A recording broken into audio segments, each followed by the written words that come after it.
Hello, everybody, and most importantly, we're here at Upsurge Premier League. But even more importantly than that, we have a very, very special boy in the call today. Hip it, hello, and happy birthday. Thank you very much, McCready. I've got so many birthday wishes. My second broadcast on my birthday, and they're all flying in. But of course, But yes, before we, I'm sorry, don't. but we need to show it. We need to show it. Come on, come on. We've been live for 15 seconds, and I'm already being bullied into this. Okay, right.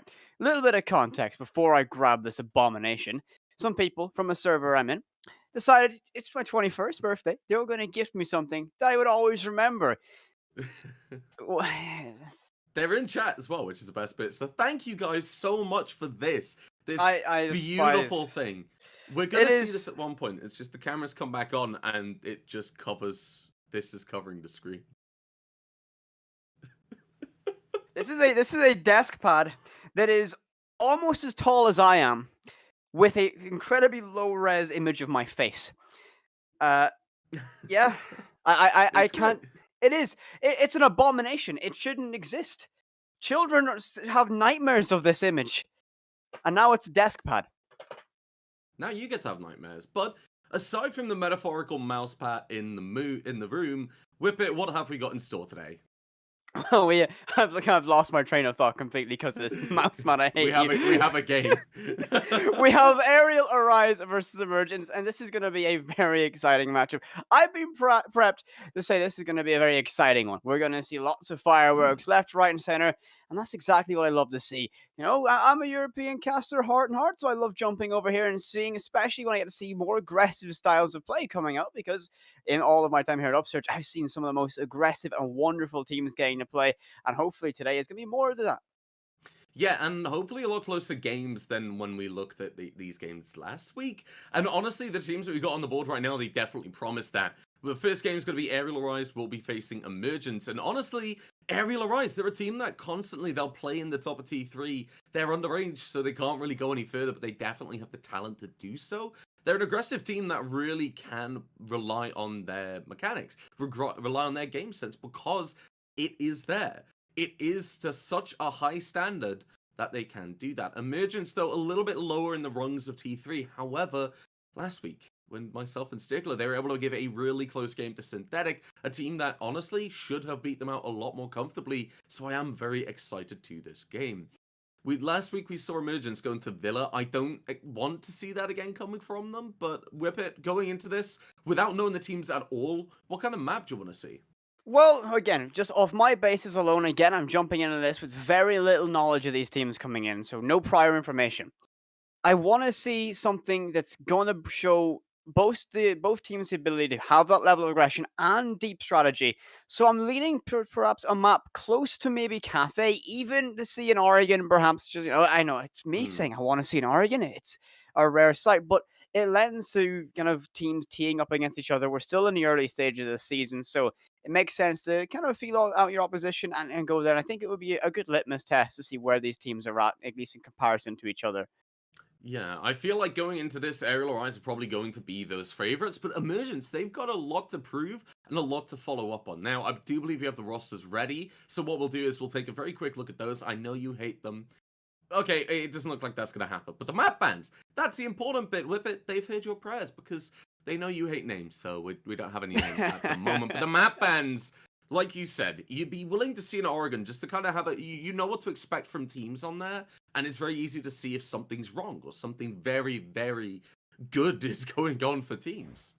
Yeah, it's because you get to see so much of Oregon at every level of play and across every region. It's such a popular map. You can very much kind of see the level of teams, what kind of they're at internally when they play a map like this. And again, that's kind of the same for what I would call the big three of Oregon, Clubhouse, and Cafe. You always see kind Hmm. of how a team can play, how they'll shape up with kind of similar level teams, just how they play those core maps. So our very first ban by Emergence is going to be Coastline.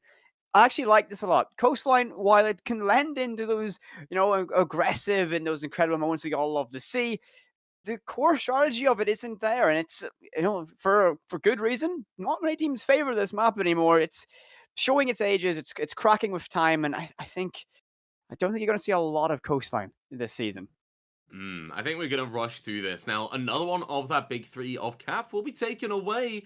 My question is not really why CAF is removed. It's one of those where it's like Marmite in the UK. You either love or you hate it. The big question for me is what emergence will follow up with. Will they leave on Consulate, which is a map that definitely has a lot of the Oh. same with Coastline, where it's an aggressive map. Mechanics, they come into it quite a bit, as does Momentum, but Oregon, that's going to be the next ban for Emergence. Suddenly, I'm thinking, well, whip it. Chalet.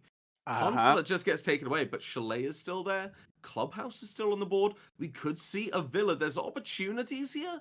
We're going to probably go towards that more default route, but there's a lot of opportunities for really explosive games as Oh. Clubhouse is taken away.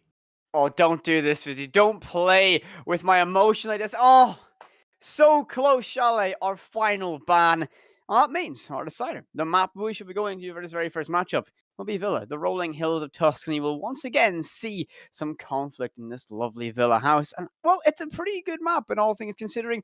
It has that level of linearity where strategy are important, but it also gives you that flexibility to play more aggressive on that roam presence or go into a really aggressive side of entry. But no more theory crafting from us because we have confirmation that we're ready to hop into this action. So I cannot wait for it. So any second now, we'll be diving on in. Yeah, now the big thing for me is that Aerial Rise, I think they've done their research. They've done their VOD review and they've looked at this and said, well, Synthetic were pushed to overtime by Emergence. If we can take aspects of this, what we've seen Emergence just really not being able to put any real opportunities on the board, well, then that's something that they can really play into. If they're able to find these very weak areas when it comes to those executes on Emergence, they can have a real opportunity to win things out. I think Emergence should have taken it away. They've shown their performance on Villa already, but Thatcher will be taken away as the first ban. They do have that defense to run with, and they should be able to go with at the moment. Honestly, I'm thinking it can go either way. I'm leaning towards Aerial Arise, but it can go either way. Emergence, they had a really strong performance. The second ban, I'm expecting it to either be a Haste or Habana to just stop the attackers from having that ranged hard breach. I think Habana will be a better ban, but no, the Nomad's going to be taken away by Aerial Arise. Suddenly with it, I'm thinking, well, this flank game, this just got a lot more spicier. It really has. Aerial Arise, again, some of the information that you guys lovely provided for me, that they tend, that they're a team that can be more active on their aggressive style of play with their own presence. So getting rid of that Nomad, that to me shows that they want to have that flexibility on that defensive side. They don't want to have those angles, those rotations choked out away from them. And this Malusi ban, something that I love to see because everyone despises getting caught in the whale of those banshees, being slowed down. I feel like you're dragging yourself through the mud. So getting rid of them is just kind of a massive annoyance off the board. It's easier to deal with those banshees now in the ban phase when you're not at risk of losing rounds than it is to do it when you are in risk of losing it. So our final ban, a mirror perhaps, no, a Goyo getting removed. And I actually love this when teams take away that Goyo, it makes that hold down that 90 corridor that little bit trickier because you have now less shields at your availability, and none of them are going to have that nasty of surprise spice package on the back. So, make it a little bit easier to clear down that hallway. Yeah, and I feel it demands smarter play coming out from Emergence because they're simply saying, right, we'll take away the Goyo, we don't have to worry about these shields. Suddenly I'm thinking about a lot of extensions over towards that 90 area, and most importantly, that master bedroom for the trophy statue hold. Noticeable operator still on the board though. It's gonna be that Valkyrie. It's gonna be the Cade. A lot of C4 potential, and most importantly, a lot of issues for the attackers to really get breaches open. However, what you can see from this attacking lineup is that they are looking to get aggressive, bringing a Ash, IQ, and Zafir, as well as an Armament Sledge. They have that soft destruction, they have the Gara Hook, they have a lot of fun. No rehost is going to be going through from Aerial Rise. They've just said no, we're not going to let it happen. I'm not exactly sure if we will be rehosted, but I'll leave that to the admins. Let's talk about what we're looking at with Whippet. Valkyrie is just about as a 6-bit. That really doesn't surprise me when you think about that 90 corridor. If you don't have a Goyo shield, you might as well have a pre-placed C4 and a Valkyrie camera to just give away the information. Yeah, I really like a Valkyrie pick getting brought out. It's such a strong operator on a map like this because, well, everyone knows, right, that default spot where you throw a camera underneath the bench by red stairs and it gives you a very sneaky position where you have a massive amount of information. Just the placement and the extra information that you can have on this map lets you play with confidence of knowing what that push is, and actually massive early warning detection system. If they're going to push a master bedroom, your cameras will see it. If they're pushing direct, you will not only will you know that from direct pressure, but you have eyes on it. And if they're doing verticality, well, you have a chance of putting that camera down below. So it gives you options, and that's a very important tool. And well, I'm sure everyone's. Are you following the chat right now? I try to blur it away. Right now, Rift has just got to kill him. What that means is, if you follow the standard rule set that I'm used to, there can't be a rehost. Right, though, is able to pick up 2 kills to make up for everything, as well as some of Finn's. Now in a 3 versus 3. Emergence, they've wanted a rehost. Aerial Rise have said that they're just going to say no and block it, but they can't actually do that, which is quite funny. A rehost will be called for the next round, but right now, Aerial Rise are in a bit of a sticky situation.